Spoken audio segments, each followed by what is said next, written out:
Bismillahirrahmanirrahim. Assalamualaikum warahmatullahi wabarakatuh. Alhamdulillahi ala ihsanih wa syukru lahu ala taufiqihi wa amtinanih. Wa asyhadu an la ilaha illallah wahdahu la syarika lahu ta'ziman li sya'nih. Wa asyhadu anna Muhammadan abduhu wa rasuluhu da'ila ridwanih. Allahumma salli alaihi wa ala alihi wa ashabi wa ikhwani hadirin dan hadirat yang dirahmati oleh Allah Subhanahu wa taala.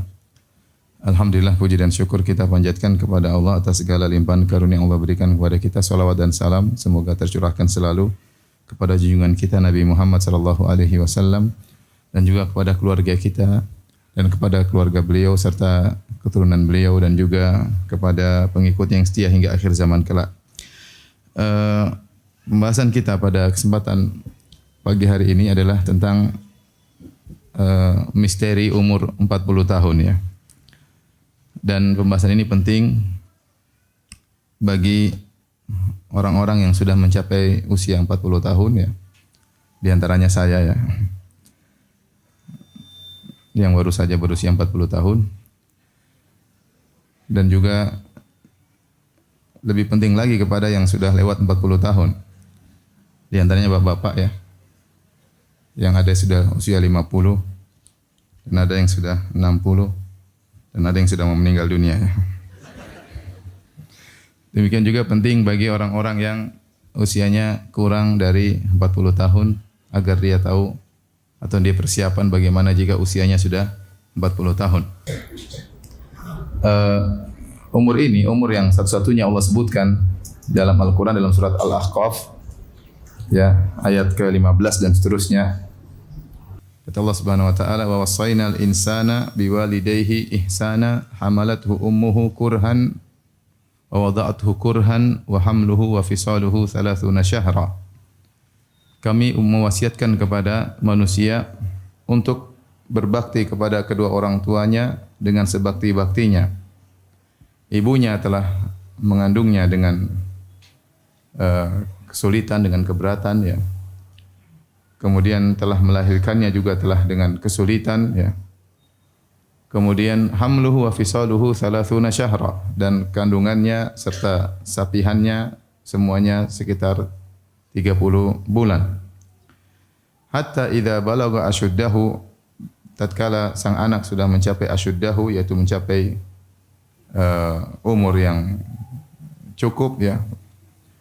Kemudian wa balagha arba'ina sanah, dan dia telah mencapai umur 40 tahun. Di sini Allah menyebutkan khusus jika dia telah mencapai umur 40 tahun. Qala rabbi auzi'ni an ashkura ni'mataka allati an'amta 'alayya wa 'ala walidayya wa an a'mala salihan tardah wa aslih li fi dhurriyyati inni tubtu ilaika wa inni minal muslimin. Maka anak yang sudah mencapai umur 40 tahun tersebut berdoa, Rabbi auzi'ni, ya Allah ilhamkanlah kepadaku, berilah taufik kepadaku, an ashkura ni'mataka allati an'amta alayya, agar aku bisa mensyukuri nikmat yang Engkau berikan kepadaku, wa ala walidayya, dan juga nikmat yang Engkau berikan kepada kedua orang tuaku, wa an a'mala salihan tardah, dan agar aku bisa beramal saleh yang Kau ridhai, wa aslih li fi dzurriyyati, dan perbaikilah keturunanku untukku. Inni tubtu ilaika, sungguhnya aku bertobat kepada Engkau, wa inni minal muslimin, dan aku termasuk orang-orang yang menyerahkan diri. Kemudian kata Allah, ulaika alladzina nataqabbalu anhum ahsana ma amilu wa natajawazu an sayyi'atihim fi ashabil jannah wa'da as-sidq alladzi kanu yu'adun. Mereka itulah orang-orang yang kami terima amalan mereka yang terbaik dan kami ampuni kesalahan-kesalahan mereka bersama para penghuni surga ya. Dan itulah janji Allah yang telah dijanjikan kepada mereka. Inilah satu-satunya ayat dalam Al-Qur'an yang menyebutkan bagaimana seorang anak telah mencapai 40 tahun maka dia berdoa agar diberi ilham untuk bersyukur kepada Allah Subhanahu wa taala. Dan doa itu, doa minta agar diilhamkan untuk bersyukur, juga disebutkan dalam ayat yang lain dalam surat An-Naml melalui lisan Nabi Sulaiman alaihi salam. Sebagaimana firman Allah Subhanahu wa taala, "Wa husyira li Sulaimana junuduhu minal jinni wal insi wat thair fahum yuzaun hatta idza atau ala wadin namli qalat namlatun ya ayyuhan namlu dukhulu masakinakum la yahtimannakum Sulaiman wa junuduhu wa hum la yash'urun fatabassama dhahikan min qawliha wa qala rabbi awzi'ni an ashkura ni'mataka allati an'amta alayya wa ala walidayya wa an a'mala salihan tarda wa adkhilni fi ibadika salihin bi rahmatika fi ibadika salihin. Kata Allah Subhanahu wa taala, maka dikumpulkanlah bagi Nabi Sulaiman pasukannya dari kalangan jin, kalangan manusia dan burung-burung. Setelah terhimpun pasukan Nabi Sulaiman, kemudian mereka berjalan bersama Sulaiman. Tatkala mereka tiba di sebuah lembah yang isinya semut, tiba-tiba ada seekor semut berkata kepada rakyat semut, "Wahai semut sekalian, masuklah kalian ke dalam rumah-rumah kalian. Jangan sampai kalian diinjak oleh Sulaiman dan pasukannya dan mereka dalam kondisi tidak menyadari." Sulaiman alaihissalam mendengar perkataan semut tersebut, ya.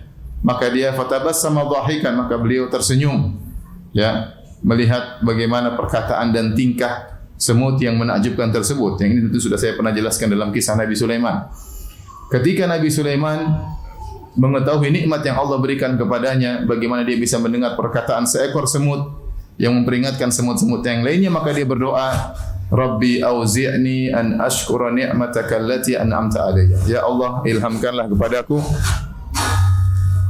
Ya Allah, ilhamkanlah kepadaku agar aku bisa mensyukuri nikmat yang kau berikan kepadaku dan juga nikmat kepada yang kau berikan kepada kedua orang tuaku, dan agar aku bisa beramal saleh yang kau ridhai, dan masukkanlah aku dengan rahmatmu ke dalam hamba-hambamu yang saleh. Apa misteri umur 40 tahun? Hadirin dan hadirat yang dirahmati Allah Subhanahu wa taala, kita sering dengar ya bahwasanya di antara pembicaraan-pembicaraan ya, bahkan mungkin pakar psikologi atau pembicaraan di antara kawan-kawan ya, sering ada ungkapan umur 40 tahun adalah umur puber kedua ya. Bagi laki-laki ya. Puber kedua, kadang mulai aneh-aneh, ada yang ingin melakukan sesuatu yang tidak biasanya, ada keinginan tiba-tiba yang muncul. Ya, yang katanya ini puber kedua umur 40 tahun. Bahkan ada sebagian orang pernah datang kepada saya. Dia bilang, "Ustaz,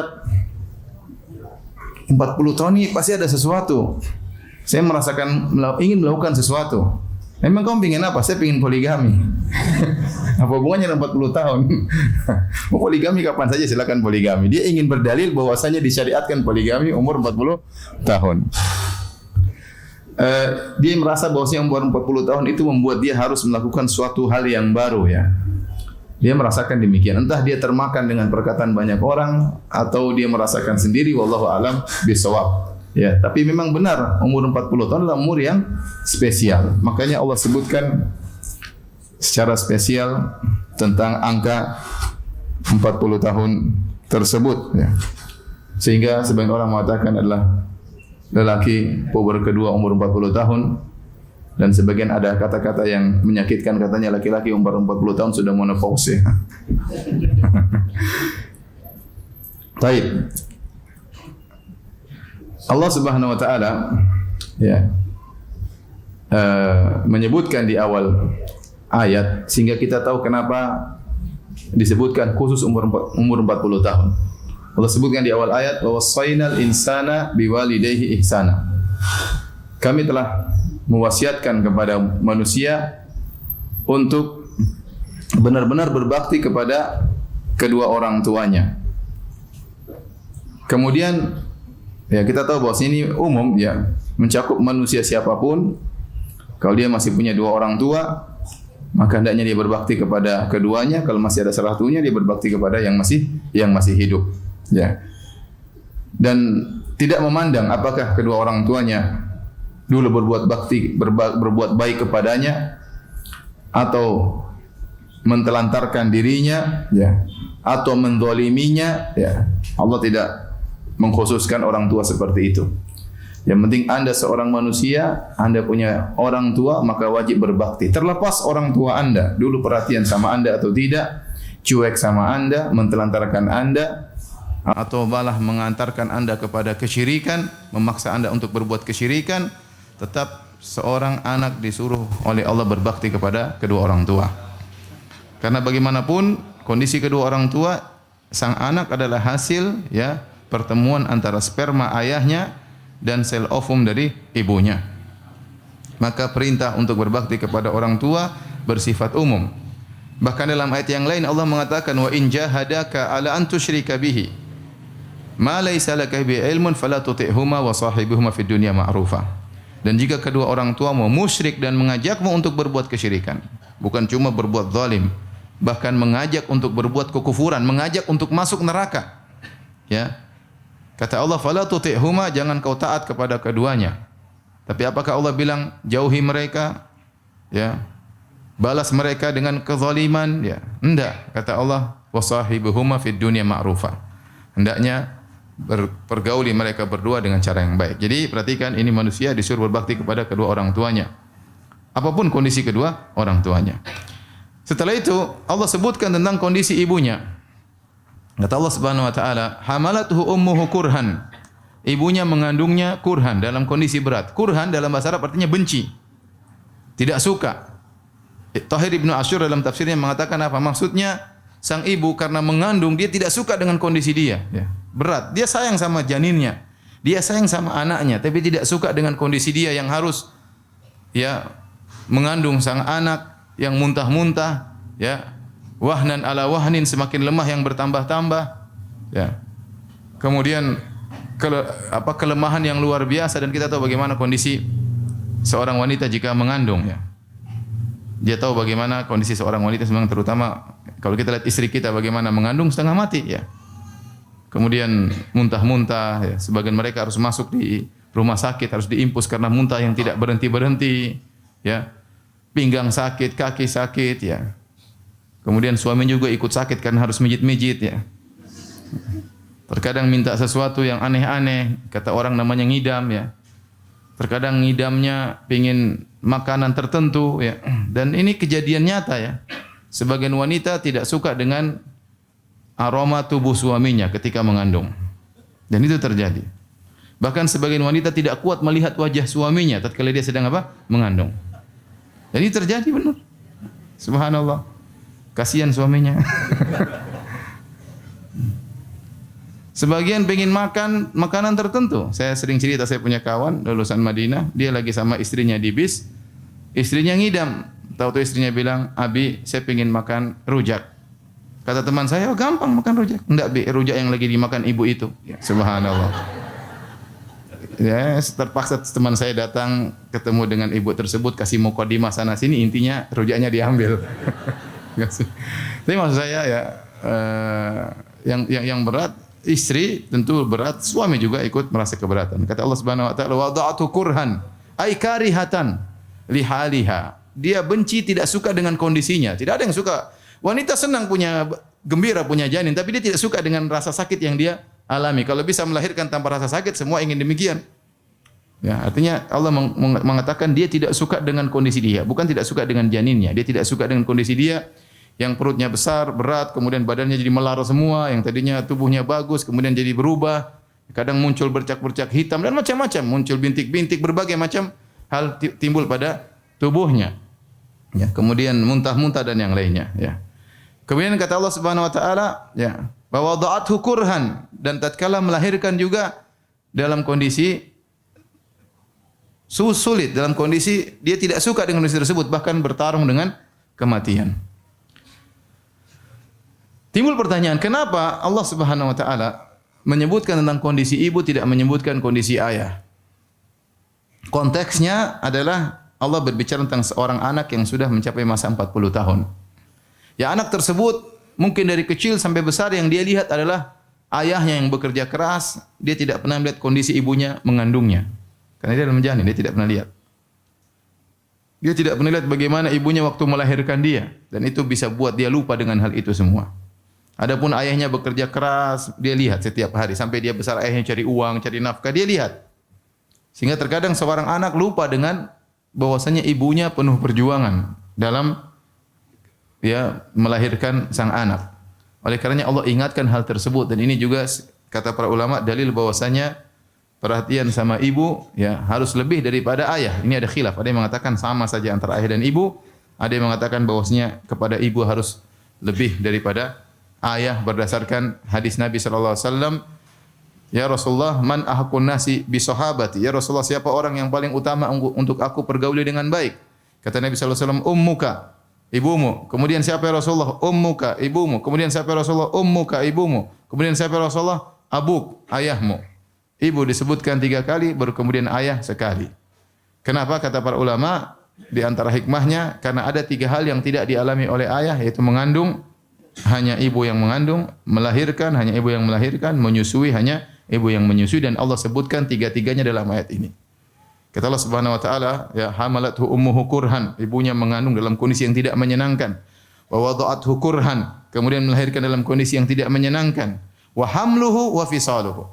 Dan hamilnya sampai menyusuinya sampai selesai, Allah sebutkan 3-tiganya. Hamil, mengandung dan apa? Menyusui, ya. Salasuna syahran, 30 bulan. Ini diingatkan kepada sang anak. Ya, kemudian kata Allah Subhanahu wa taala, hatta idza balagha asyuddahu. Tatkala sang anak sudah mencapai usia al-asyud. Al-asyud ini usia yang top, ya. Kata para ulama atau khilaf di kalangan para ulama berapa usia tersebut. Ada yang mengatakan maksudnya 18 tahun. Ada yang mengatakan 30-an tahun, ya. Ada yang mengatakan masa balik, ada yang mengatakan 33 tahun, dan ada yang mengatakan maksudnya 40 tahun itu sendiri. Pendapat yang dipilih oleh Ibnu Abbas radhiyallahu anhu dalam satu riwayat, maksudnya al-asyudda adalah 33 tahun. Hatta idza balagha asyuddahu, tatkala sang anak sudah mencapai asyuddahu, ya puncaknya, itu umur 33 tahun, di mana dia badannya sudah di puncak-puncak kekuatannya, ya. Kemudian ini kondisi yang sempurna. Kemudian kata Allah, wa balagha arba'ina sanatan. Kemudian dia mencapai umur 40 tahun. Dari umur 33 tahun menuju 40 tahun itu marhalah atau kondisi kesempurnaan, ya. Badannya semakin baik, akalnya semakin cerdas, semakin dewasa, terus dari 33 tahun sampai 40 tahun. Tatkala sampai 40 tahun, maka dia sudah mencapai pada titik kesempurnaan. Sebagaimana dijelaskan oleh para ahli tafsir. 40 tahun itu otaknya sudah sempurna, akalnya sudah sempurna, pengalamannya sudah banyak. Tatkala dia sudah mencapai usia 40 tahun. Oleh karenanya, seluruh nabi secara umum tidaklah diberi wahyu oleh Allah Subhanahu wa taala kecuali setelah umur berapa? 40 tahun. Kecuali sebagian nabi yang diperselisihkan seperti Nabi Yahya alaihissalam, ada yang mengatakan dia diberi wahyu atau diangkat menjadi nabi tatkala masih kecil, ya. Ya Yahya khudhil kitaba biquwwah wa atainahul hukma sabiyya. Kami berikan kepada dia hukum, yaitu kenabian tatkala masih kecil. Ada pendapat mengatakan Yahya jadi nabi waktu masih kecil. Demikian juga ada pendapat mengatakan Nabi Isa alaihissalam tatkala sudah berbicara sudah diangkat menjadi nabi. Namun ada yang mengatakan Nabi Isa berbicara di masih kecil bukan berarti dia nabi. Dia jadi nabi setelah umur 40 tahun. Intinya kebanyakan nabi rata-rata diangkat oleh Allah menjadi seorang nabi umur berapa?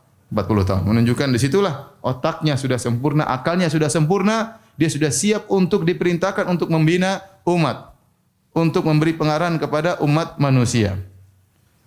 Oleh karenanya Allah sebutkan dalam ayat ini hatta idza balagha asyuddahu. Jika dia sudah mencapai asyud yaitu 33 tahun, wa balagha arba'ina sana, dan sudah mencapai umur 40 tahun. Artinya sudah cukup waktunya untuk kau berfikir lebih dalam, untuk kau lebih memandang tentang masa depanmu. Kau tidak tahu 40 tahun ini apakah terminalmu yang terakhir, ya, ataukah inilah terminal sebelum terminal sebelumnya. Mungkin kau meninggal usia 50 tahun, atau mungkin ini terminal pertengahan. Kau meninggal di umur 70 tahun, ataukah ini terminal terakhirmu. Kau tidak akan mencapai 50 tahun dan Allah akan mengambil nyawamu. Dan banyak orang yang meninggal sekarang meninggal muda, ya. Kita baru dengar kisah kejadian usia 40 tahun, ya. Sehat walafiat, ya. Bahkan terlalu sehat kata orang, ya. Tiba-tiba Allah cabut nyawanya, ya. Ya, benar kata penyair, ya. Tazawwad minat taqwa fa innaka la tadri idza janna al-lailu hal ta'ishu ila al-fajri. Berbekalah dengan ketakwaan, sungguhnya kau tidak tahu jika telah tiba malam hari apakah kau bisa hidup sampai pagi hari. Wa kam min sahihin mata min ghairi illatin. Betapa banyak orang sehat meninggal tiba-tiba tanpa didahului sakit. Wa kam min fatan amsa wa asbaha dhahikan wa qad udkhilat ajsaduhum dhulmatal qabri. Betapa banyak pemuda di pagi hari masih tertawa, sore hari masih tertawa, tiba-tiba di malam hari dimasukkan dalam kegelapan liang lahat. Seorang di usia 40 tahun, di saat bugar-bugarnya tubuhnya, dia mungkin keluar rumah, tidak terbetik dalam benaknya 1% pun dia akan meninggal dunia. Tidak terbetik, tidak terpikirkan sama sekali bahwasanya dia akan meninggal saat itu. Tiba-tiba Allah cabut nyawanya. Oleh karenanya jika seorang sudah mencapai usia 40 tahun, maka dia harus hati-hati. Makanya diriwayatkan dari Ibnu Abbas, beliau berkata, "Man ata alaihi arba'una sanah," barang siapa yang telah mencapai 40 tahun, ya, falam yaghlib khairuhu syarrahu, dan kebaikannya tidak mendominasi keburukannya, ya, falyatahajjas ilan nar, hendaknya dia bersiap untuk menuju neraka jahanam. Ya. Ya, harusnya umur 40 tahun dia sudah mulai berpikir panjang, dia harus hati-hati dalam menjalani sisa umurnya. Karena dia tidak tahu dia hidup sampai kapan. Ya. Oleh karenanya Allah menyebutkan tentang usia 40 tahun untuk dia banyak berfikir. Taib. Kata Allah Subhanahu wa taala, ya, dalam ayat ini kita lanjutkan, kita selesaikan terlebih dahulu. Hatta idza balagha ashuddahu wa balagha arba'ina sanah, tatkala dia sudah mencapai 40 tahun, qala rabbi auzi'ni, dia berkata, ya Rabbku, anugerahkanlah kepadaku an ashkura ni'mataka allati an'amta alayya, agar aku bisa mensyukuri nikmat yang kau berikan kepadaku dan juga nikmat yang kau berikan kepada kedua orang tuaku. Di sini sang hamba tatkala umur usia 40 tahun dianjurkan untuk berdoa dengan doa ini. Dan ini pendapat disampaikan oleh Asy-Syaukani. Hendaknya jika seorang sudah mencapai usia 40 tahun, dia sering mengucapkan doa ini. Rabbi auzi'ni, ya Allah ilhamkanlah aku untuk bisa bersyukur. Ya, kalau kita tidak bersyukur di usia 40 tahun, kapan lagi kita mau bersyukur? Masa muda telah lalu. Kita usia 20, 30, ya, kita sudah senang-senang, kita mungkin nakal, kita mungkin melakukan banyak kesalahan. Ya. Namanya masih muda, kita merasa akan hidup panjang. Umur 20 enggak ada yang pikir mati. Umur 30 enggak ada yang pikir mati. Nah, 40 Allah suruh berhenti. Stop dulu, renungkan masa lalumu dan pikirkan masa depanmu. Ingatlah kenikmatan-kenikmatan yang Allah sudah berikan kepada engkau di masa lalumu, masa mudamu. Minta kepada Allah agar kau pandai bersyukur dan hendaknya kau ulang-ulangi doa ini. Kata Asy-Syaukani rahimahullah dalam kitabnya Fathul Qadir. Orang sudah mencapai 40 tahun harus sering membaca doa ini, apalagi umur 50 tahun. Apalagi umur 60 tahun, agar dia pandai bersyukur, karena tidak semua orang bisa untuk bersyukur. Rabbi auzi'ni an ashkura ni'mataka allati an'amta alayya. Ya Allah, jadikanlah aku bersyukur atas nikmat yang kau berikan kepadaku, nikmat dunia dan juga nikmat apa? Agama. Alhamdulillah kita Islam, alhamdulillah kita ikut pengajian, alhamdulillah kita salat di masjid, alhamdulillah ibu pakai jilbab, alhamdulillah ibu ya tidak terjerumus dalam hal-hal yang dilarang oleh Allah Subhanahu wa taala. Kita bersyukur kepada Allah Subhanahu wa taala. Kemudian kenapa Allah sebutkan khusus umur 40 tahun? Kata para ulama, apa kaitannya umur 40 tahun dengan berbakti kepada kedua orang tua? Sebelum Allah sebutkan umur 40 tahun, Allah sebutkan tentang harus berbakti kepada kedua orang tua, karena tatkala orang usia 40 tahun, dia banyak kesibukan. Biasanya dia sudah punya anak dan sudah punya istri dan sudah punya anak-anak. Biasanya beban ekonomi dia semakin bertambah tatkala usia berapa? 40 tahun. Maka kemungkinan besar dia akan sibuk nyari harta untuk menyenangkan anak dan istrinya. Maka ada kemungkinan dia lupa dengan orang tuanya. Ada kemungkinan dia lupa dengan orang tuanya.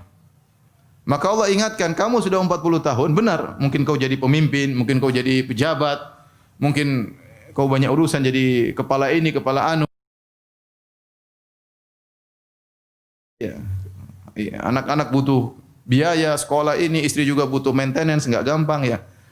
Kemudian kau sibuk mencari harta untuk ngurus anak istrimu, lupa dengan orang tuamu. Maka Allah ingatkan, jangan kesibukanmu yang sangat padat tersebut membuat kau lupa dengan orang tuamu. Bersyukurlah engkau hidup masih ada orang tuamu.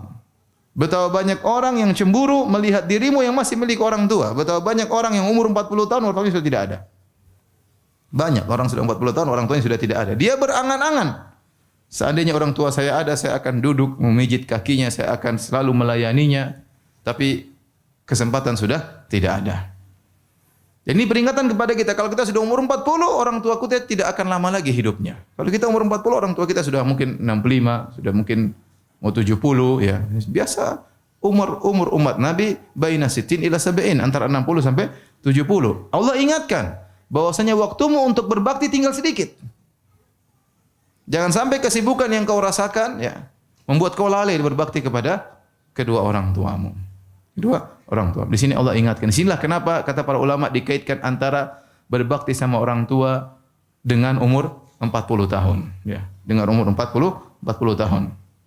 Jadi para hadirin hadirat yang Allah Subhanahu wa taala, maka orang ini pun berdoa, Rabbi auzi'ni an ashkura ni'mataka allati an'amta alayya. Ya Allah, jadikanlah aku, berilah taufik kepada aku, ilhamkanlah aku untuk bersyukur atas nikmat yang kau berikan kepada aku. Saya masih punya orang tua, saya punya istri, saya punya anak, saya beragama alhamdulillah. Ya, saya punya pekerjaan. Wa ala walidayya, dan berilah aku kemampuan untuk bersyukur atas nikmat yang Engkau berikan kepada kedua orang tuaku. Subhanallah. Apa kaitannya kita bersyukur dengan nikmat yang Allah berikan kepada kedua orang tua? Kata para ulama, para ahli tafsir, karena kalau Allah berikan kepada nikmat kepada kedua orang tuamu, kau juga pasti merasakan sebagian nikmat tersebut.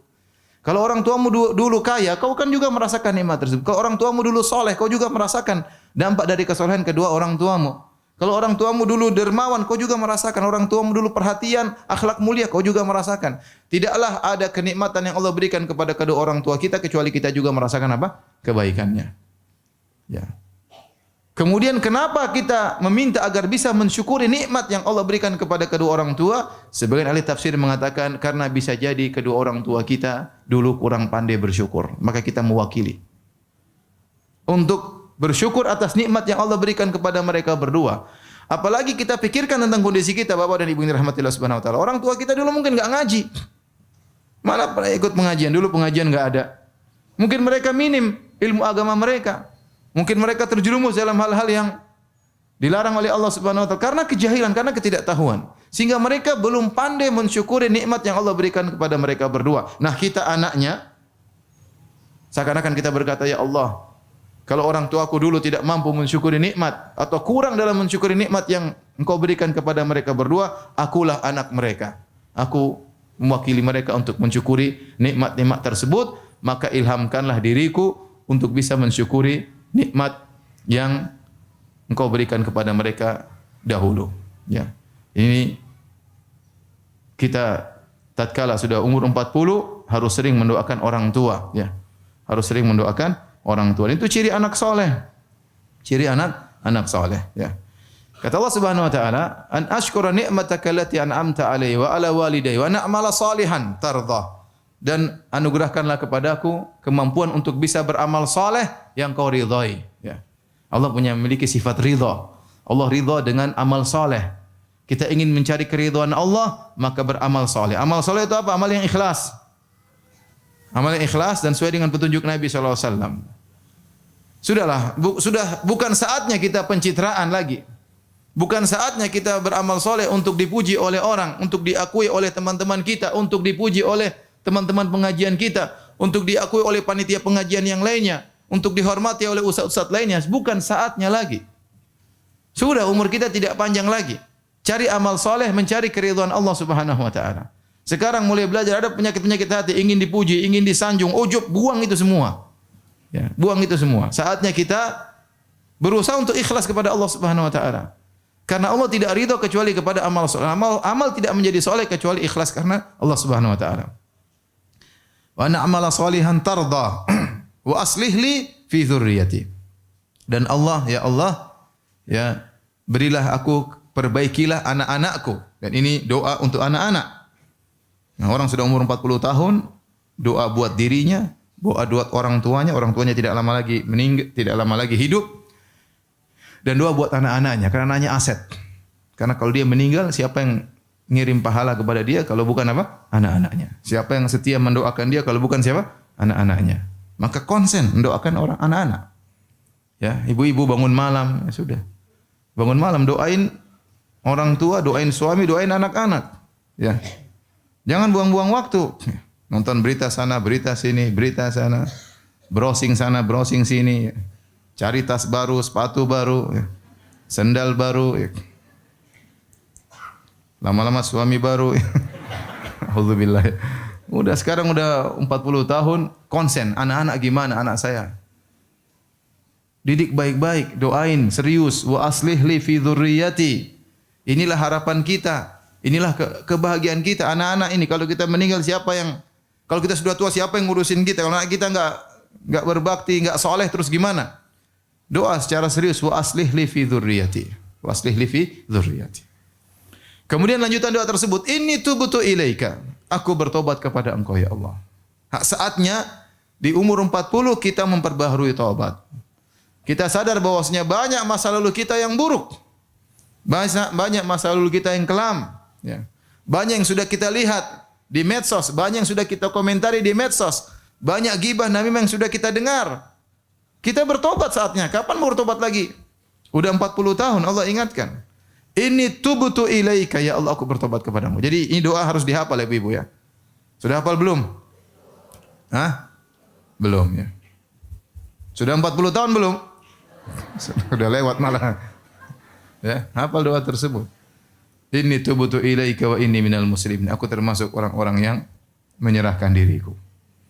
Kemudian kata Allah Subhanahu wa taala, ulaika nataqabbalu anhum ahsana ma amilu. Mereka itulah orang-orang yang kami terima amal terbaik mereka. Kalau kita berusaha semaksimal mungkin berbakti kepada orang tua, mendoakan anak-anak, maka Allah memilih yang terbaik dari amalan kita, kemudian Allah terima. Wa natajawazu an sayyi'atihim fi ashabil jannah. Dan kami pun akan memaafkan dosa-dosa mereka, kata Allah Subhanahu wa taala, ya.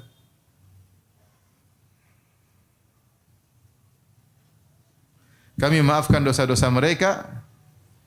Kenapa? Karena Allah tahu meskipun engkau sudah berusaha berbakti sama orang tua, meskipun kau sudah berusaha untuk beramal soleh, kau tidak akan sempurna. Pasti kau kurang dalam berbakti kepada orang tuamu. Kekurangan tersebut selama seorang sudah berusaha dengan maksimal akan diampuni oleh Allah Subhanahu wa taala. Makanya Allah mengatakan wa natajawazu an sayyi'atihim. Kami akan maafkan kesalahan-kesalahan mereka fi ashabil jannah, ya, bersama para penghuni surga, wa'da sidqil ladzi kanu yu'adun, sebagai janji yang benar yang telah dijanjikan kepada mereka. Inilah ibu yang dirahmati Allah Subhanahu wa taala, yang dirahmati Allah Subhanahu wa taala, ya, tentang ya umur 40 tahun, ya. Maka seorang waspada jika umurnya telah mencapai 40 tahun. Dari sini di penghujung pengajian ini saya akan menyampaikan beberapa perkara yang hendaknya diperhatikan jika seorang sudah berusia 40 tahun. Sebelum saya lanjutkan, saya ingin tahu, coba yang umur 40 tahun ke atas angkat tangan. Saya khawatir depan saya jomblo nanti ya saya salah ngomong ya. Ya. Masya Allah. Ini kajian spesial ya. 40 tahun. Coba yang di bawah 40 tahun angkat tangan. Sedikit ya. Hati-hati ya. Baik. Apa yang harus kita perhatikan tatkala usia kita umur 40 tahun? Yang pertama banyak doa tadi. Banyak doa tadi, ya. Hafalkan, Rabbi auzi'ni an ashkura ni'mataka allati an'amta alayya wa ala walidayya wa na'mala salihan tardah wa aslih li fi dzurriyyati inni tubtu ilaika wa inni minal muslimin. Hafalkan doa tersebut, ya. Dan sering diulang sebagaimana wasiat dari Al-Imam Syaukani rahimahullahu taala. Ya, karena khawatir kita lupa untuk bersyukur kepada Allah. Kalau kita tidak bersyukur kepada Allah saat ini, kapan lagi mau bersyukur? Ya, kapan lagi mau bersyukur? Ya.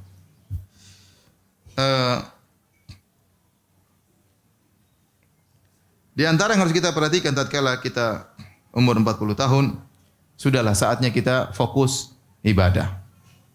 Bukan berarti kita meninggalkan dunia. Kewajiban kita masih banyak, terutama para laki, ngurusi anak, ngurusi istri, ingin berbakti sama orang tua. Tapi waktunya main-main sudah berhenti. Sudah jangan sering jalan-jalan lagi, sudah. Ya. Dulu main-main golf sudahlah kurangilah ya. Ya, mungkin tiap hari ketemu kawan, ngobrol ketawa ketiwi, sudah saatnya kita fokus. Kita punya kegiatan apa? Fokus. Anda mau haji, Anda mau umroh, persiapkan, cari uang untuk umroh, untuk haji, harus bikin jadwal kunjungi orang tua, ya. Harus bikin jadwal untuk silaturahmi, ya. Sudah. Saatnya memang sudah jangan. Grup-grup left semua ya. Ya, kecuali grup-grup yang penting ya. Yang enggak manfaat. Grup-grup misalnya mohon maaf ya, grup-grup misalnya lulusan SMA tahun sekian, lulusan kampus tahun sekian, lulusan ini tahun sekian, udahlah. Jangan kita buang-buang waktu. Umur sudah 40 tahun. Ini tubtu ilaik. Aku bertobat kepada Engkau ya Allah. Masa lalu Waktu kita umur 35, main-main oke lah. Kesana kesini main-main, ketemu kawan, ketawa ketiwi, jalan sana jalan sini, naik gunung turun gini, puncak puncak ini, ke laut ini laut sana ya. Udahlah. Sudah saatnya berhenti, udah tua. Sudah tua. Kapan lagi kita? Kita enggak tahu kapan kita mau dipanggil oleh Allah Subhanahu wa taala. Tidak ada yang menjamin di depan kita masih ada 10 tahun, 20 tahun, enggak ada yang jamin. Jangan terpedaya dengan kesehatan, jangan terpedaya. Apa kata pepatah Arab ya, insan yu'ta min haitsu ya'man. Seorang dikenain di saat dia merasa aman di situ. Banyak terjadi demikian. Dia merasa aman dari sisi kesehatan, tahu-tahu dia meninggalnya di situ misalnya. Ya. Dia merasa aman dari satu sisi, di situ Allah kasih ujian di sisi yang dia merasa aman. Kenapa dia tidak tawakal kepada Allah? Dia tawakal kepada kelebihan yang dia miliki, ya. Kita enggak tahu kapan kita mau dipanggil oleh Allah Subhanahu wa taala. Ya. Oleh karenanya sudah usia 40 tahun, udahlah fokus ibadah. Ibu-ibu yang belum bisa baca Quran, mulai belajar tajwid. Kapan lagi? Baca ngaji masih belepotan ya. Tapi kalau ghibah, Masya Allah lancar. Masya Allah. Kalau baca Quran, susah. Masya Allah. Terus, kapan lagi? Bangun, sholat witir, kapan lagi? Sudah 40 tahun. Kapan lagi? Sudah saatnya kita bertobat. Bapak-bapak juga demikian. Yang sudah, yang praktek riba saatnya berhenti. Sudah, kapan lagi? Praktek riba berhenti. Sudahlah. Yang zalimi orang berhenti. Kapan lagi? Ya. Kita mau fokus amal soleh. Umur kita sudah 40 tahun. Taib. Kemudian berikutnya jangan lupa tadi, berbakti sama orang tua. Ini fokus benar-benar, berbakti sama orang tua. Berbakti sama orang tua, kalau kita punya harta jangan tunggu orang tua minta. Kita berusaha mengenali kebutuhan orang tua kita. Kita mengenali apa yang disukai oleh orang tua kita. Selama kita mampu, berikan. Jangan tunggu orang tua minta. Dan jangan pernah perhitungan sama orang tua. Mumpung orang tua Anda masih hidup. Ya. Tidak usah. Ente mau masuk surga gampang buat sama orang tua. Tidak usah sholat malam. Tidak usah puasa Senin Kemis. Puasa Daud. Tidak usah. Tidak usah poligami. Sudah pokoknya. Berbuat sama orang tua masuk surga. Memang poligami gampang. Susah berat lah. Perempuan diuji, laki-laki juga diuji. Oleh karenanya kita enggak tahu usia orang tua kita sampai kapan. Kalau Anda berusia 40 tahun, orang tua masih hidup, kesempatan Anda untuk berbakti. Pintu surga masih terbuka di hadapan Anda. Silakan Anda buka selebar-lebarnya. Ya, silakan Anda buka selebar-lebarnya. Ya. Enggak usah tawar-tawarin orang tua. Yang punya suatu kasih hadiah aja. Enggak usah tanya, "Mak mau ini, Mak. Abi mau ini." Ya kadang-kadang orang tua yang punya harga diri, enggak. Abi enggak mau. Udah, Abi udah cukup misalnya. Enggak usah tawar-tawarin, kasih aja, enggak usah tawar-tawarin. Ya. Karena orang tua meminta dia malu. Saya pernah sampaikan kisah ada seorang dia menyesal ya setelah dia tua. Dia dulu merasa dia berbakti kepada orang tuanya. Setelah dia tua dia sadar bahwasanya ternyata saya dulu tidak berbakti. Kapan dia sadar? Setelah dia tua. Anaknya terkadang tawarkan sesuatu kepada dia. Ayah mau ini. Tapi dia punya harga diri. Enggak, Nak. Ayah mau ini. Enggak, Nak. Padahal dia pingin. Cuma dia mau bilang, iya dia enggak enak. Ternyata dia ingat, dia dulu waktu masih muda juga dia sering begitu sama bapaknya. Pak mau ini. Enggak, dia enggak kasih akhirnya. Sekarang dia sadar ternyata saya dulu tidak berbakti sama bapak saya. Maka kita kalau punya sesuatu, kasih orang tua, enggak usah ditawar-tawarin, kasih aja. Kalau dia enggak mau kan dia kembaliin. Kalau dia enggak mau dia enggak ambil. Kapan lagi mau berbakti sama orang tua? Orang tua bentar lagi dipanggil oleh Allah Subhanahu wa taala ya. Ya. Oleh karenanya mumpung orang tua masih hidup ya, Allah ingatkan umur 40 hendaknya berbakti kepada orang tua, salah satu pintu terbesar untuk meraih surga. Kemudian berikutnya mulailah kita atur waktu untuk keluarga.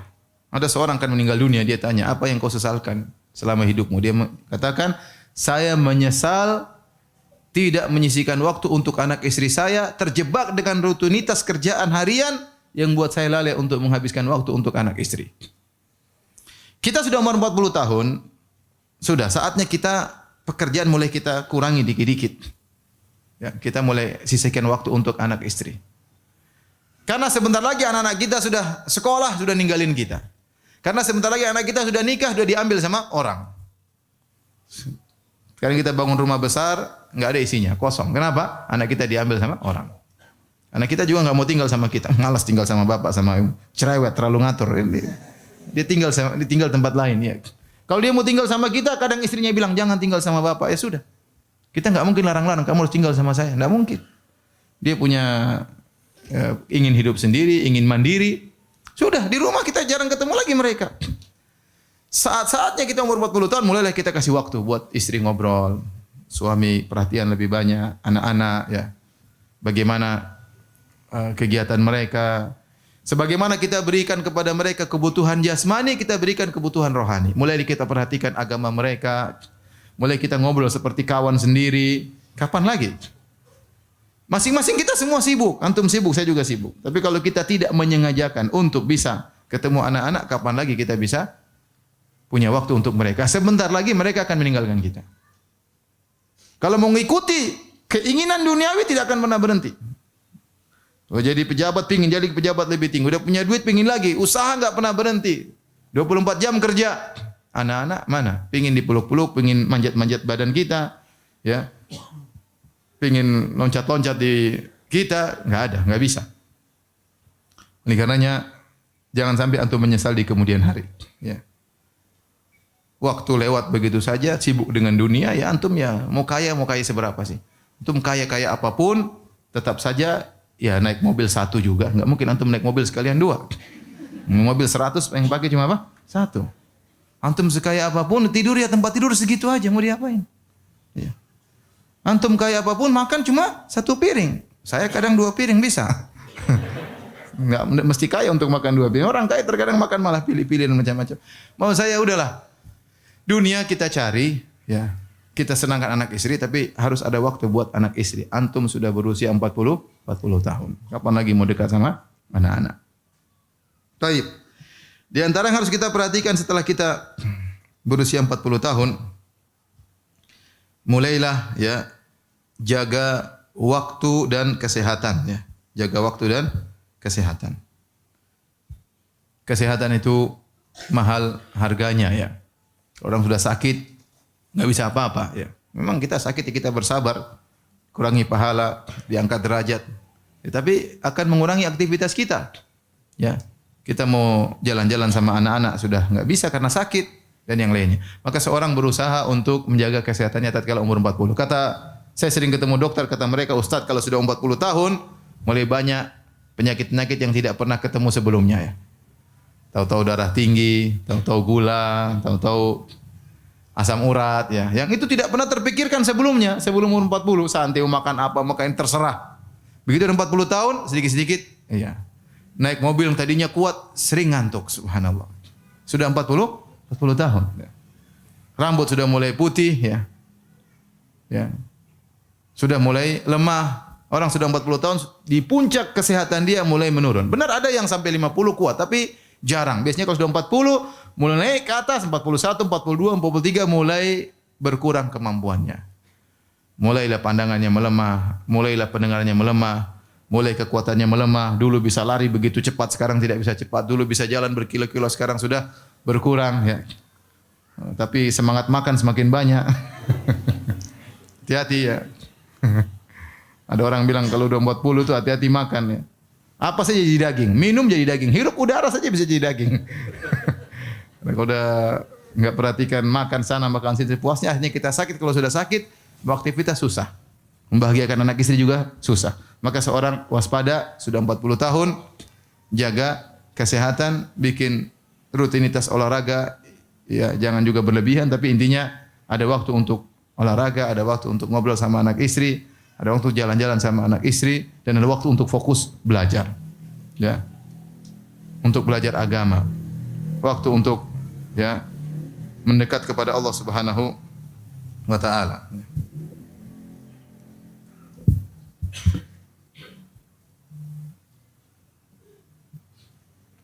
Kemudian hadirin hadirat yang dirahmati Allah Subhanahu wa taala, kalau kita sudah usia 40 tahun, tadi saya isyaratkan kegiatan dibatasi. Kegiatan dibatasi. Kita bukan dulu wanita yang masih 30 ya, yang energik ya, yang kesana kesini kuat ya. Sekarang umur kita mulai terbatas, mulai kegiatan dikurangi. Ya. Ya. Biar orang bilang kok kamu sekarang menyendiri, ya sudah, saya kurangi kegiatan saya. Ya. Jangan terlalu banyak kegiatan, terutama ibu-ibu. Bapak-bapak juga demikian. Ya. Allah tidak membebani kita di luar kemampuan kita. Sebagian orang ingin kegiatan semua, dia sumbangsi dalam kegiatan tersebut. Ya, sehingga dia tidak sayang kepada dirinya, tidak sayang kepada istrinya, tidak sayang kepada anak-anaknya. Dia tidak sayang kepada dirinya sendiri. Ya. Kurangi kegiatan, mulai atur. Rencanakan dengan baik. Ya. Saya ingin kegiatan saya terbatas, misalnya saya ingin bisa tajwid saya benar. Kegiatan fokus di situ. Ya. Saya ingin ngaji fikih dengan benar. Saya ingin hatam misalnya fikih dari awal sampai akhir. Saya ingin belajar akidah dari awal sampai akhir. Maka seriusin. Ya, seriusin. Yang tidak bermanfaat sudah jauhi. Kenapa? Karena umur kita terbatas. Belum tentu kita bisa mencapai tujuan-tujuan kita ya yang kita inginkan. Kalau kita masih muda dulu pengin tahu ini, pengin tahu anu, enggak ada masalah. Pengin tahu ini, pengin tahu anu, jalan ke sana, jalan ke sini, buka sini, buka anu, ketemu sini. Rasa pengin tahu besar waktu masih umur 30-an. Sudah 40, rasa ingin tuh buang-buang aja, sudah enggak usah lah. Pengin tahu buang-buang waktu, pengin tahu ini, pengin tahu anu, pengin coba ini, pengin coba anu. Ngapain sudah? Ente sudah usia 40 tahun. Ya, Allah sudah ingatkan usia 40 tahun maka rasa ingin tahu buang aja lah. Fokus yang sudah kita nyaman, fokuskan ke situ. Udah punya pekerjaan nyaman, fokus di situ biar kita bisa ya cari waktu yang bermanfaat ya. Jangan coba sini, coba sini, coba sini, coba sini ya. Akhirnya waktu terbuang dan akhirnya kita tidak fokus. Tiba-tiba kita semakin tua dan semakin dekat kepada Allah Subhanahu wa taala, akhirnya dipanggil oleh Allah Subhanahu wa taala. Kemudian mulailah fokus untuk mencari kebahagiaan dengan mengingat akhirat ya. Selama sebagian orang menyangka kebahagiaan dengan kemasyhuran, ketenaran atau dengan harta atau dengan ya apa namanya kekayaan dan yang lainnya ya tidak demikian. Kebahagiaan adalah bagaimana kita dekat dengan Allah Subhanahu wa taala. Jadwalkan kegiatan kita sehari-hari. Jadwalkan kegiatan sehari-hari. Ibu-ibu paksa diri ya jadwalkan kegiatan. Saya kasih jadwal sederhana yang insya-Allah kita bisa melakukannya, tidak muluk-muluk. Ibu-ibu sekarang azan subuh 4.39 atau 4.40. Udah bangun jam 4. Paksa diri bangun jam 4. Kemudian toilet mungkin 10 menit, setelah itu salat malam ya 20 menit. Setelah itu istighfar ya. Nunggu subuh. Azan subuh dikumandangkan, kemudian salat qobliyah. Kemudian salat subuh. Habis salat subuh baca Quran 1 halaman, enggak usah banyak-banyak. Enggak apa-apa, yang penting rutin. Sudah setelah itu baru browsing, enggak apa-apa ya. Zikir pagi petang lah, zikir pagi petang dulu, zikir pagi petang. Baru mulai browsing ya, mulai sapa kawan-kawan ya. Saya tidak muluk-muluk ya, ya sih enggak apa ya. Sibuk mulai ngurus suami, ngurus istri, macam-macam urusan, ngurus anak-anak. Jam 8, jam 9 salat duha. 2 rakaat aja enggak usah banyak, 2 rakaat aja. Situlah kenikmatan, situlah kebahagiaan. Ya. Mau cari kebahagiaan terlalu banyak teori, udah gitu aja dah. Ya. Jam 9 salat 2 rakaat. Sudah menjelang duhur sudah siap-siap. Siap-siap berwudu sebelum azan, duduk azan dikumandangkan, salat qobliyah, kemudian salat 4 rakaat, kemudian salat duhur dan salat ba'diyah, baca Quran 1 halaman aja. Enggak usah bicara muluk-muluk ya. Enggak usah banyak kajian juga, mau ikut kajian sana, kajian sini, jauh sana, jauh sini. Mau ketemu teman-teman padahal. Nanti sudah kajian banyak enggak dipraktekan. Enggak dipraktekan. Sudah sering Ustaz bilang ngaji enggak ngaji. Sudah Ustaz sudah capek-capek ngomong taat sama suami, taat sama suami, enggak juga taat sama apa? Suami. Masih aja ngangkat suara sama suami, masih aja ngomel sama suami. Sampai kemarin ada yang bilang, Ustaz, ibu-ibu itu suami orang meninggal dia menangis.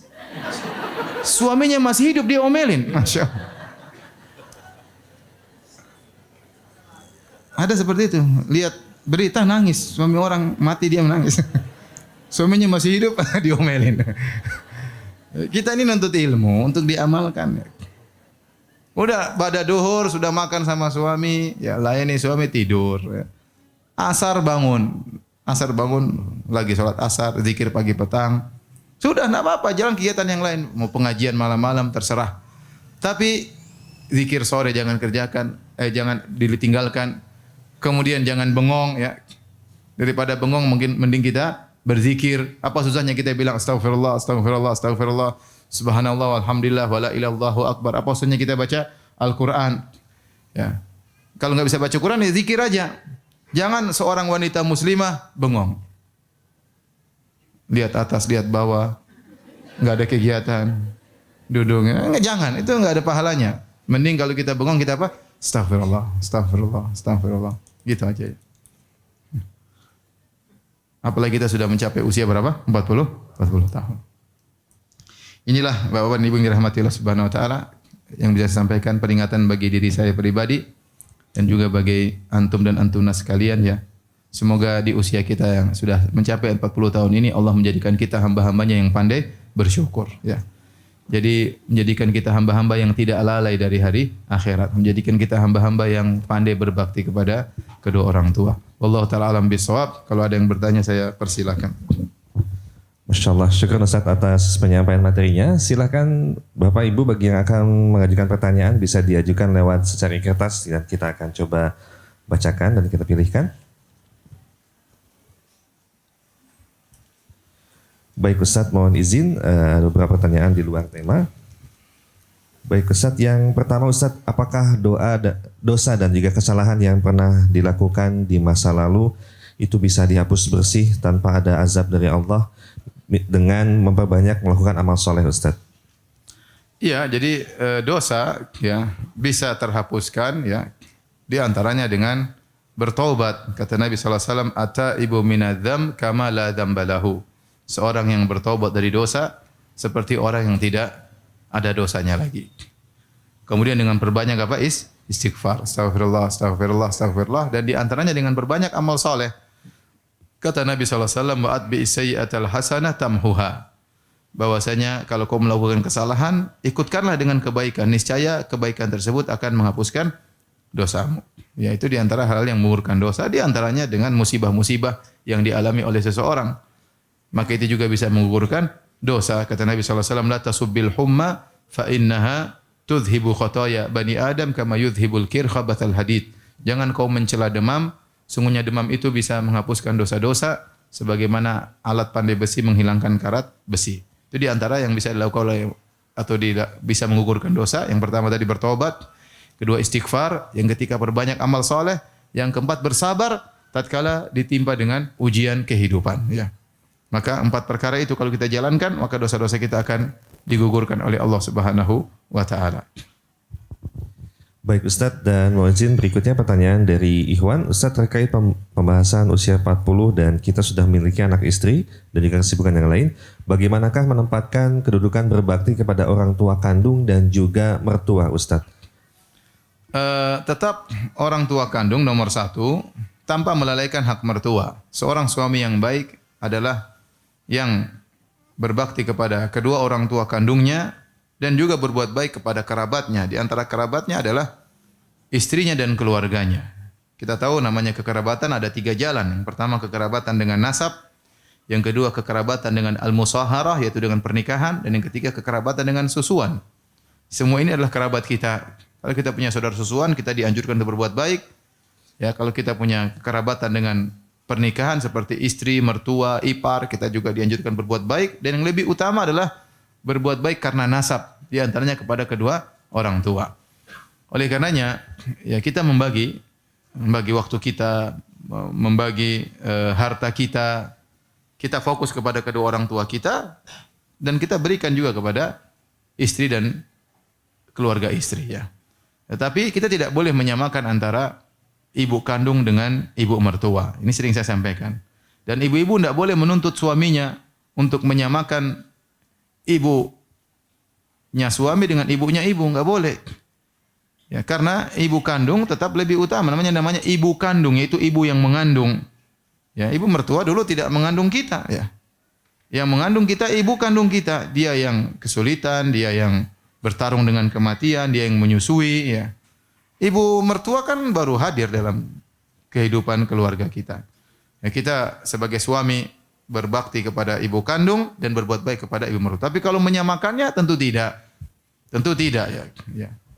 Bahkan tidak boleh menyamakannya. Kalau ibu cemburu disamakan dengan ibu kandung, ibu mertua wajar ya. Makanya saya ingatkan kepada ibu-ibu para wanita jangan menuntut suaminya untuk menyamakan ibu kandungnya dengan ibunya anti. Ya. Jangan misalnya suami membelikan rumah untuk ibunya, terus anti nuntut. Ibu saya juga dibelikan dong, enggak boleh. Ya. Ibumu saya kontrakin. Ibu saya belikan misalnya, enggak boleh. Karena ibu kandung tidak sama dengan kalau ibu jadi nanti ibu kandung, coba ternyata ibu punya mantu, punya anak ternyata menyamain ibu sama besan. Tentu ibu jengkel kan? Iya tidak?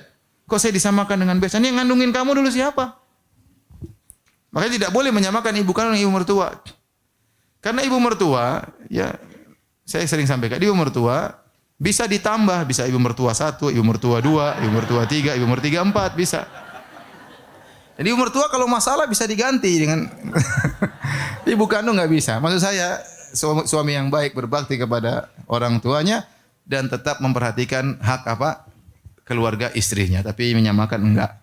Ya, jangan menyamakan karena ibu kandung tetap nomor 1. Baik Ustaz. Ibu mertua tadi bisa nomor 1 sampai nomor 4. Baik, silakan. Baik Ustaz, dan terkait hal yang tadi Ustaz, bagaimana apakah berbakti kepada orang tua berlaku untuk kedua pasang suami istri sebagai anak, sedangkan seorang istri harus lebih berbakti kepada suami Ustaz? Bagaimana cara menempatkan? Hukum asalnya berlaku kedua-duanya ya. Oleh karenanya suami yang baik dia membantu istrinya untuk berbakti kepada ibunya ya. Ya, kita tahu istri kita punya orang tua, maka kita suami yang baik kita kasih uang bantu ibumu. Insya Allah kita juga dapat pahala berbakti. Kita dapat pahala berbakti meskipun kita tentu lebih mengutamakan ibu kandung kita. Tetapi kita jangan pelit sama istri dan jangan pelit sama keluarga istri. Sebagian orang Masya Allah sama orang jauh dia bantu. Sama orang dekat dia nggak bantu. Dia bantu teman-temannya, dia bantu orang jauh. Bahkan kirim uang sampai ke kota lain, sampai ke luar negeri kadang. Sampai ke Palestina. Ibu mertuanya tidak dia bantu. Ipar-iparnya tidak dia bantu. Padahal mereka lebih utama orang dekat untuk dibantu.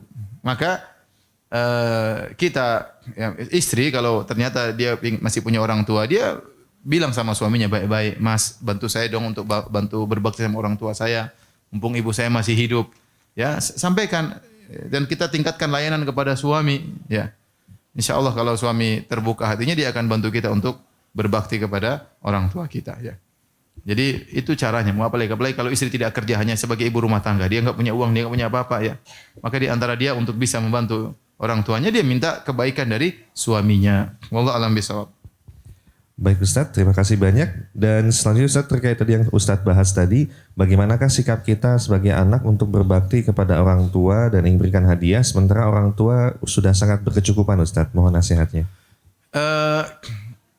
Orang tua ya kalau dia sudah sangat berkecukupan, ya namanya hadiah tetap saja menyenangkan. Ya, iya atau tidak? Antum udah punya rumah mewah, antum udah punya makan. Tapi kalau ada yang kasih sesuatu yang hadiah, ya antum senang aja ya. Dan kita harus kira-kira orang tua sukanya. Tapi taruhlah seandainya orang tua tidak suka hadiah sama sekali. Atau bahkan apa ini kok belikan abi kayak begini. Tidak dihargai pemberian kita. Ya udah kita berbakti orang tua dari telepon, kunjungan, sisihkan waktu untuk ngobrol sama dia. Ya, mendengar apa yang dia sudah ceritakan, ya, berbakti dari sisi itu. Karena berbakti tidak harus dengan harta, ya. Berbakti bisa dengan sisi yang lain. Tapi meskipun orang tua sudah punya kelebihan, apa salahnya orang tua kaya raya, Anda belikan gelang buat orang tua? Apa dia buang? Apa dia tolak? Saya rasa enggak. Dia mungkin bangga, ini anak saya belikan gelang. Mungkin dia cerita sama orang, anak saya belikan gelang. Meskipun dia punya gelang banyak, ya meskipun dia toko emas berjalan, ya, tapi dia tapi kalau anaknya belikan emas, dia bangga. Oh, ini dibelikan anak saya. Ini dibelikan mantu saya. Dia bangga. Ya. Saya punya mobil. Kalau dikasih mobil, saya juga mau. Misalnya. Ya tetap aja orang namanya dikasih hadiah, tetap aja suka. Ya. Ya. Saya punya jam nih. Tapi saya dikasih jam, saya suka aja. Meskipun saya tidak pakai. Saya sudah punya jam. Dan saya punya jam banyak di rumah. Dikasih orang banyak. Saya tolak pun kadang dikasih juga. Ya. Tapi ya namanya kasih hadiah, berarti menunjukkan perhatian. Ya. Tapi ada lagi yang bertanya? Baik Ustaz, mohon nasihatnya Ustaz bagi seorang anak yang tidak pernah mengenal ayah kandung karena berpisah saat kami baru lahir, dan jikalau ingin mencari ayah khawatir akan menyakiti hati ibu karena dari kecil sudah putus hubungan antara ibu dan ayah dan juga ibu pernah melarang untuk mencari ayah. Mohon nasihatnya Ustaz. Itu larangan yang tidak berlaku karena itu larangan adalah bentuk durhaka kepada orang tua ya. Tadi sudah kita sebutkan Allah menyuruh kita berbakti kepada kedua orang tua apapun kondisi mereka. Ya. Paling tidak kita berasal dari air mani ayah kita ya. Oleh karenanya meskipun orang tua zalim sama kita, bahkan nyuruh kita berbuat kesyirikan, tetap kita disuruh berbuat baik sama orang tua.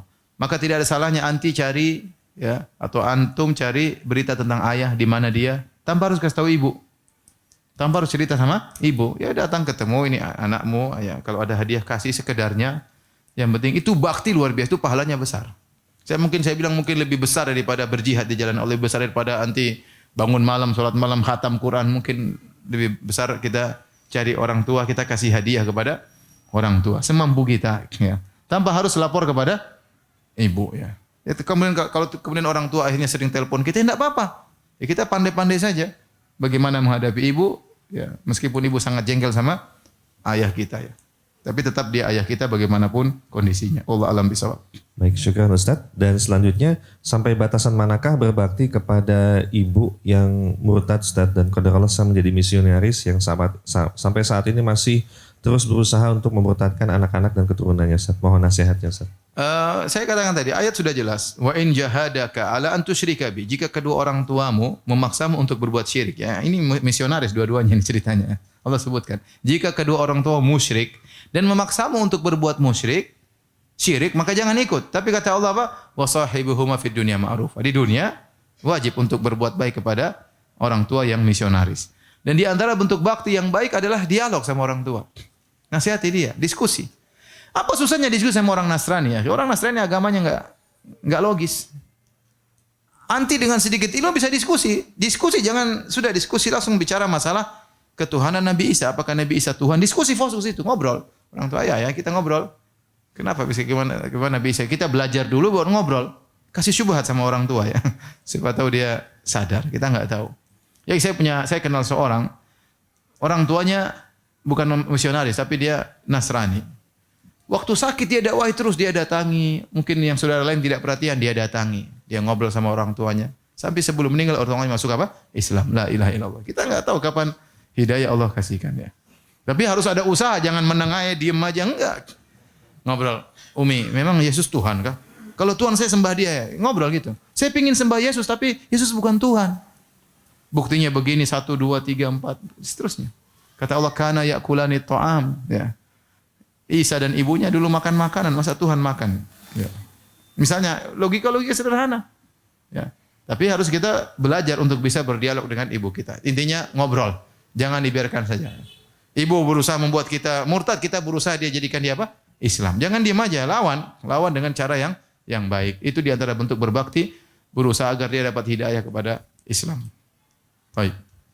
Baik Ustaz, dan mohon izin selanjutnya, bagaimana cara menasihati orang tua yang usianya sudah lebih dari 40 tahun, sudah jauh Ustaz, tapi masih terus sibuk. Usianya lebih dari? Sudah usianya lebih dari 40 tahun, sudah tua. Masih muda 40 tahun, masih muda. Lebih dari 40 tahun maksudnya berapa? 60? Nggak disebutkan Ustaz. Tapi orang tua masih sibuk terus dalam kesibukan dunia Ustaz. Bagaimana sikap kami sebagai anak untuk mengajaknya dalam kebaikan? Ya, pertama antum harus doain ya. Tiap malam doain orang tua ya. Kita nih kadang malas berdoa ya. Padahal kunci kebaikan adalah apa? Doa. Benar-benar serius menangis minta kepada Allah agar Allah memberi daya kepada orang tua kita. Yang kedua ya kita ya, kunjungan ke orang tua ya.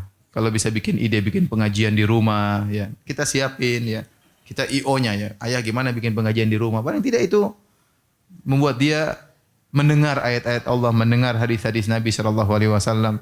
Bagaimanapun seorang muslim kalau dengar ayat-ayat Allah pasti ada pengaruhnya. Ya kalau dia enggak mau diajak pengajian ke masjid, kita bikin pengajian di rumah. Ya. Atau bikin majelis tahsin di rumah. Ya intinya ada usaha lah. Saya tidak tahu apa yang terbaik bagi kondisi orang tua, tapi kira-kira demikian. Ya, atau kita kenalkan sama teman-teman yang baik. Kalau misalnya teman-teman yang orang berhasil, dia selain kenal sunnah, dia mungkin juga orang berduit. Biasanya orang kan segan kalau ketemu orang kaya, dia segan. Ya, apalagi ternyata orang kaya tersebut rajin sholat. Ya mudah-mudahan dia terpengaruh seperti itulah. Wallahu a'lam bishawab.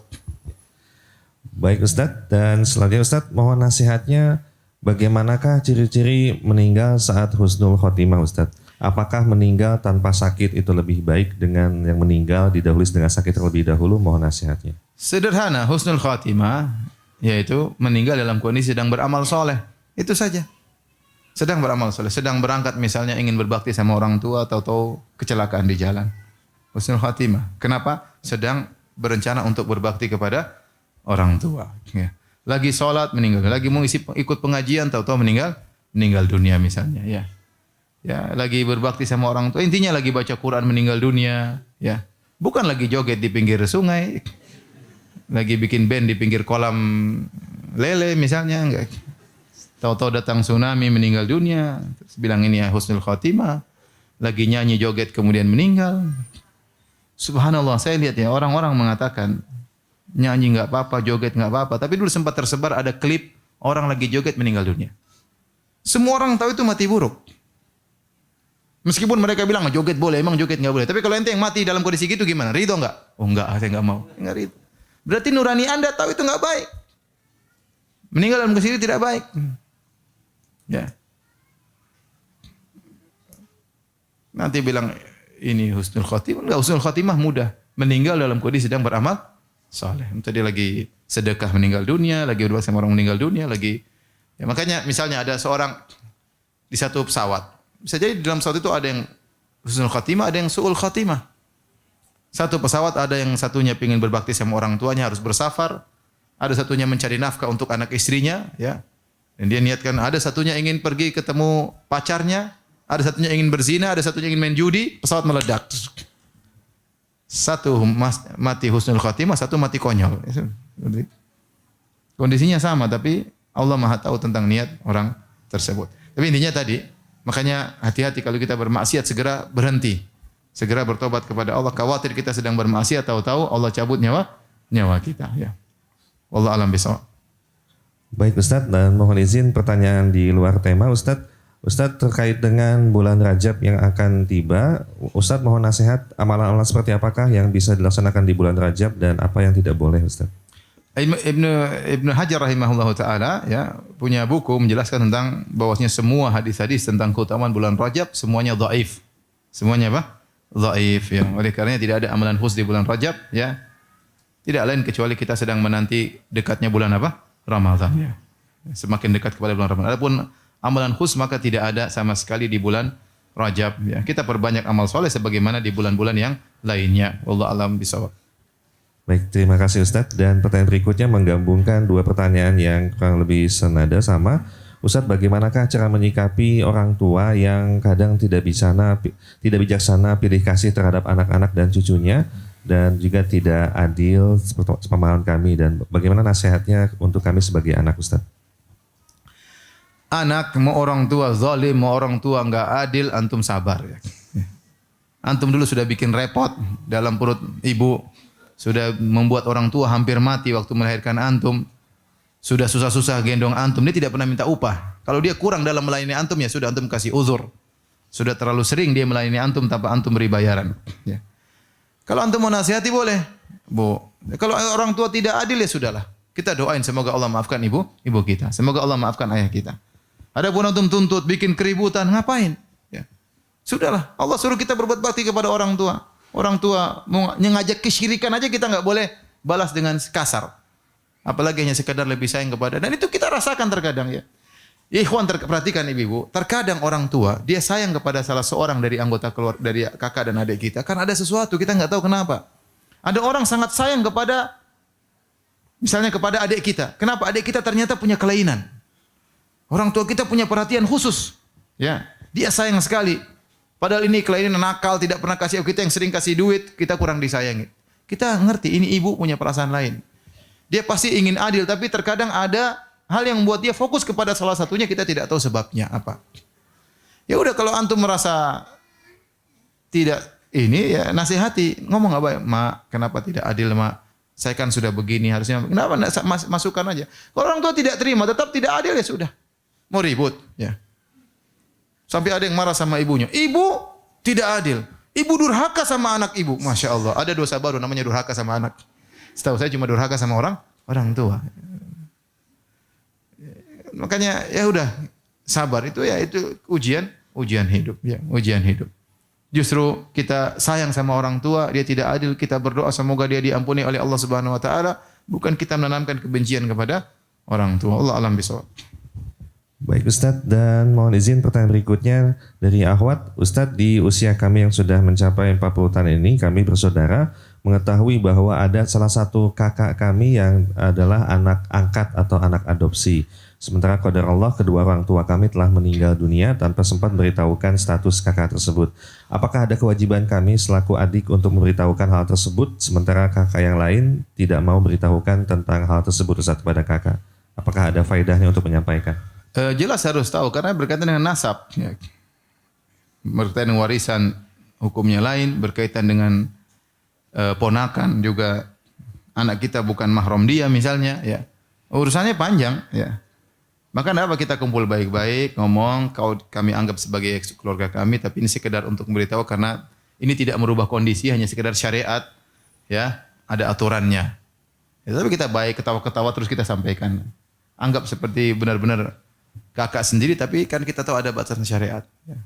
Masih tidak boleh bersentuhan, tidak boleh melihat aurat kita misalnya, anak-anak bukan ponakannya, dan yang lainnya. Ya. Dan itu harus disampaikan, ya. Ya, jangan, karena kalau tidak disampaikan akhirnya nanti kan terjadi pelanggaran terhadap syariat. Tinggal bagaimana cara yang hikmah, yang bijak dalam menyampaikan hal tersebut yang menunjukkan tidak ada perendahan, ya. Atau kalau tidak berani menyampaikan bisa misalnya lewat ustadz yang menyampaikan bisa saja, ya. Yang penting kita tetap berusaha menjalankan syariat. Wallahu a'lam bishawab. Baik Ustadz, pertanyaan berikutnya masih dari ibu-ibu Ustadz terkait dengan semangat kami untuk belajar Ustadz. Mohon nasihatnya bagaimanakah cara boleh mengambil ilmu dari semua Ustadz kah, ataupun bagaimana mohon nasihatnya Ustadz untuk kami yang sedang semangat belajar Ustadz. Ibu-ibu jangan lupa belajar tahsin. Ibu-ibu, karena setahu saya ibu-ibu waktunya lebih longgar daripada bapak-bapak, ya. Ya. Bapak-bapak lebih banyak kegiatan.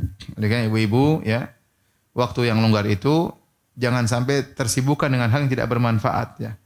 Karena godaan-godaan di medsos itu banyak. Ibu-ibu pingin tahunya banyak, ya. Ya. Misalnya ada berita artis meninggal. Kalau bapak mungkin lewat sekali aja. Ibu mungkin 5 kali nonton. Nangisnya 5 kali. Maksud saya begitu. Namanya ibu pingin tahu. Ya, ada kabar ini, kabar anu, kabar ini, baju ini, fashion baru, ini baru. Laki-laki enggak begitu, ya. Ya, kalau dia tidak menjebak dirinya dalam satu kegiatan bermanfaat, akhirnya waktunya terbuang-buang. Maka saya sarankan belajar tahsin. Kalau ada bisa ketemu tiap 2 minggu sekali, setoran hafalan itu bagus sekali.